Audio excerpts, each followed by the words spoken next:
नमस्कार सभी को।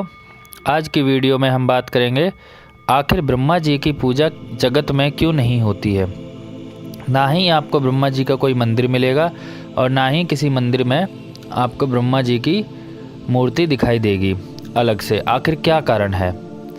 तो अगर हम इसके विस्तार से जाएं तो आपने बहुत सी वीडियो सुनी भी होगी। उसमें कुछ वीडियो में सही ज्ञान, कुछ में गलत ज्ञान ऐसे मिक्स करके है, या ये कहें कि ज़्यादातर गलत ज्ञान ही बताया गया है। आज की वीडियो में अंत तक बने रहना और बिल्कुल सही जानकारी पाना। तो चलो शुरू करते हैं। पुराने समय की बात है, जब सृष्टि की उत्पत्ति शुरू हो रही थी तो उस समय ब्रह्मा जी, विष्णु जी और शिव जी, इन तीनों को दुर्गा जी ने बोला कि आप सृष्टि की शुरुआत करो। ब्रह्मा जी का काम था सृष्टि की उत्पत्ति करना, विष्णु जी का काम था कि सृष्टि का पालन पोषण करना और शिव जी का काम है कि संहार करना, रजोगुण, सतगुण और तमगुण।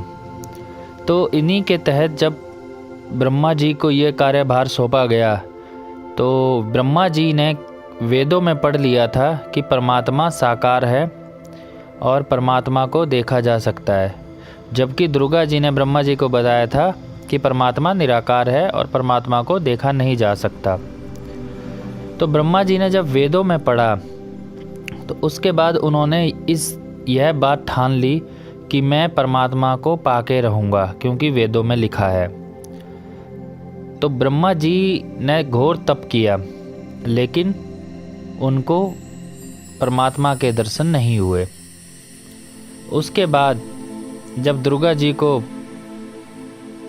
जी के पति ने कहा कि आप ब्रह्मा जी को क्यों नहीं जगा रहे हो, उनको क्यों सृष्टि उत्पन्न नहीं करने दे रहे हो, तो दुर्गा जी ने कहा कि मैं क्या करूं, वो तो आपके दर्शन के लिए हट कर रहे हैं और तपस्या करने गए हुए हैं। फिर ब्रह्मा जी के लिए दुर्गा जी के पति जी ने कहा कि आप उनको बोल दो, मैं उनको दर्शन नहीं दूंगा और ना ही मैं किसी और को दर्शन दूंगा, वो अपना हट छोड़कर अपना कार्य संभालें। लेकिन ब्रह्मा जी तपस्या में लीन थे। दुर्गा जी ने उसके बाद अपनी शब्द शक्ति से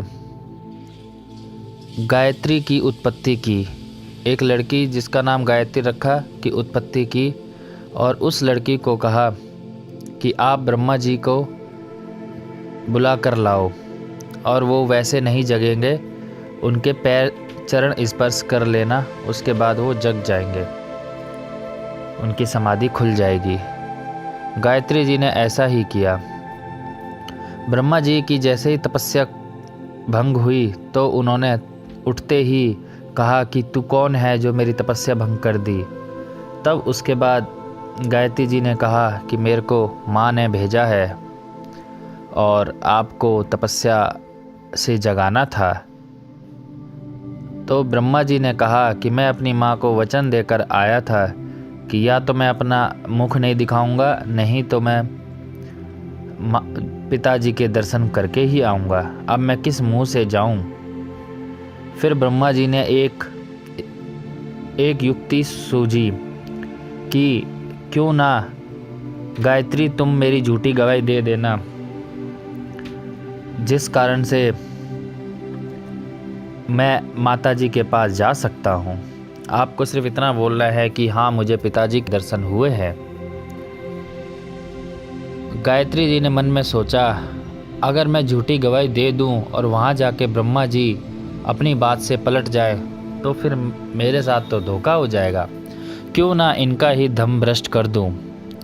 इसी के तहत उन्होंने ब्रह्मा जी से कहा कि आप मेरे साथ रति क्रिया करो, तब मैं आपकी झूठी गवाही दूंगी। तो ब्रह्मा जी मजबूर थे, फिर उन्होंने ऐसा किया और उसके बाद उन्होंने एक गवाह तैयार करने के लिए और सोचा। तो गायत्री ने अपनी शक्ति से पोपवती नाम की एक कन्या को जन्म दिया शब्द शक्ति से और उनके साथ भी यही बोला, तो उन्होंने भी यही शर्त रखी कि मैं झूठी गवाही तब दूंगी जब ब्रह्मा जी मेरे साथ रतिक्रिया करें। तो ऐसे करके तीनों ही भ्रष्ट हो चुके थे और वो माता जी के पास गए। माता जी से कहा कि ब्रह्मा जी ने कि माता जी मुझे पिताजी के दर्शन हो गए और ये दोनों गवाह हैं। तो उन दोनों ने हाँ भर दी। उसके बाद माता जी ने दूर स्थान पर जाकर अकेले में संपर्क किया अपने पति से और कहा कि आपने तो इनको दर्शन दे दिए और मेरे से कहा था कि आप दर्शन नहीं दोगे। तब ज्योति निरंजन जो कि दुर्गा जी के पति है, उन्होंने कहा कि ये तीनों झूठ बोल रहे हैं, मैंने किसी को दर्शन नहीं दिए। फिर माता जी आईं और उन तीनों को डांटते हुए कहा कि सच सच बताओ, क्या तुम्हें दर्शन हुए? फिर तीनों हंसने लगे और कहा कि माता जी हम किस मुख से आपके पास आते, तो इसलिए हमने ये झूठी कहानी रची। इतना सुनकर माँ क्रोधित हो गई और ब्रह्मा जी को श्राप दिया कि तेरी पूजा जग में नहीं होगी, क्योंकि तुमने छल किया है, झूठ बोला है, गलत काम किया है, तुम्हारी पूजा जग में नहीं होगी। और अन्य गायत्री और पोपवती को भी श्राप दिया। तो ऐसे इस कारण से ब्रह्मा जी की पूजा नहीं होती जग में। बाकी जो और अन्य कहानियाँ आपने सुनी होंगी वो भी सत्य है, कितनी सत्य है वो तो कहानी सुनकर ही पता चलेगा। कि एक सभा में ब्रह्मा जी ने अपनी पुत्री के साथ ही गलत काम करने की सोची, ये कहानी ज़्यादा वायरल है। लेकिन जो शुरुआत हुई थी, जो सबसे पहले जब सृष्टि की उत्पत्ति हुई थी, उस समय ब्रह्मा जी को इस गलती के कारण माता जी ने श्राप दिया था कि तुम्हारी पूजा जग में नहीं होगी। उसी समय से उनकी पूजा जग में नहीं होती और ये एकदम शुरुआत की बात है जब ब्रह्मा जी की शादी भी नहीं हुई थी। इसके कुछ समय बाद फिर विष्णु जी और शिव जी इन्होंने भी अपने पिताजी की खोज की। उनके साथ क्या हुआ ये अगली वीडियो में बताएंगे। वीडियो को अंत तक देखने के लिए धन्यवाद।